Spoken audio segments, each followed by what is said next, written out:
LNG বাতিল করা হলো, তার ফলাফল কি হবে, কোথায় বিপত্তি শুরু সোমবার গবেষণা সংস্থা সেন্টার ফর পলিসি ডায়ালগ সিপিডির একটি মিডিয়া ব্রিফিং ঘিরে, যেখানে বলা হয় গত 6 মাসে 3 শিল্পাঞ্চলে বন্ধ হয়েছে 95টি কারখানা, চাকরি হারিয়েছেন প্রায় 62,000 শ্রমিক। সব মিলিয়ে 31টি অর্থনীতি সূচকের 19টিতেই অবনমনের কথা জানায় সংস্থাটি। গাজীপুর, সাভার, আশুলিয়া, নারায়ণগঞ্জ, নরসিংদী এলাকাতে এবং প্রায় 62,000 মানুষ কাজ হারিয়েছে বলে আমাদের হিসাব।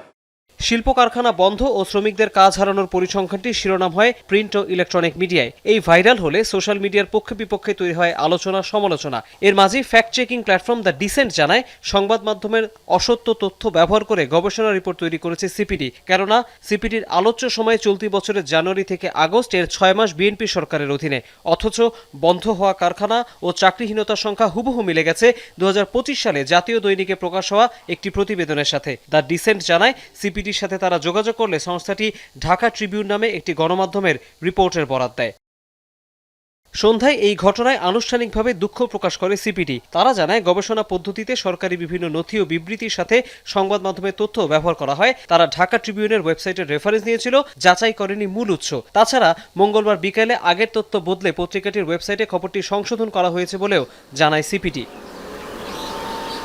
এ বিষয়ে পোশাক খাতের শীর্ষ সংগঠন বিজিএমই এর সাথে যোগাযোগ করে যমুনা টেলিভিশন। সভাপতি জানান, পরিসংখ্যান নিয়ে বিভ্রান্তি থাকতে পারে, কারখানা বন্ধ বা চালুর বিষয়টি চলমান প্রক্রিয়া। গত 6 মাসে এ খাতের তথ্য এরই মধ্যে জমা দেওয়া হয়েছে বাণিজ্য মন্ত্রণালয়ে। নিটওয়্যার খাতের ব্যবসায়ী নেতাও প্রশ্ন তোলেন গতকালের তথ্য নিয়ে।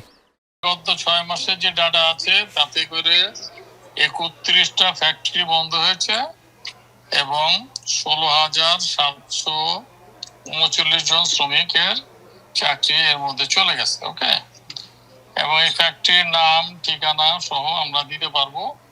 আমরা যে কাজটা এখন করছি, এই 16,000 জন শ্রমিক যারা বেকার হয়েছে তারা অন্য কোনো ফ্যাক্টরিতে ইতিমধ্যে কাজ পেয়েছে কিনা সেই কাজটা আমরা করছি।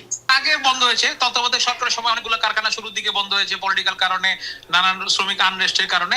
কিন্তু গত 6 মাসে আমাদের কারখানাগুলো অবশ্যই বিপদগ্রস্ত হয়েছে গ্যাসের কারণে, বিশেষ করে ব্যাংকিং সমস্যার কারণে অনেকগুলা কারখানা বন্ধের উপক্রম হয়েছে। কিন্তু এতগুলো কারখানা বন্ধ হয়েছে বলে আমি বিশ্বাস করি না। সাধারণত গবেষণা প্রতিবেদনের তথ্যের মূল উৎস যাচাই করার সময় হাতে থাকে না গণমাধ্যমের। তারা তথ্যের ভিত্তিতে প্রস্তুত রিপোর্টের সারমর্ম তুলে ধরে পাঠক দর্শকের কাছে। এই প্রক্রিয়ায় যমুনা টেলিভিশনও গতকাল সিপিডির সংবাদটি প্রচার করে, যা দ্য ডিসেন্ট উল্লেখ করেছে। ওনাদের আমি অনেক ইঙ্গিত দেখি। তৌহিদ হোসেন, যমুনা নিউজ, ঢাকা।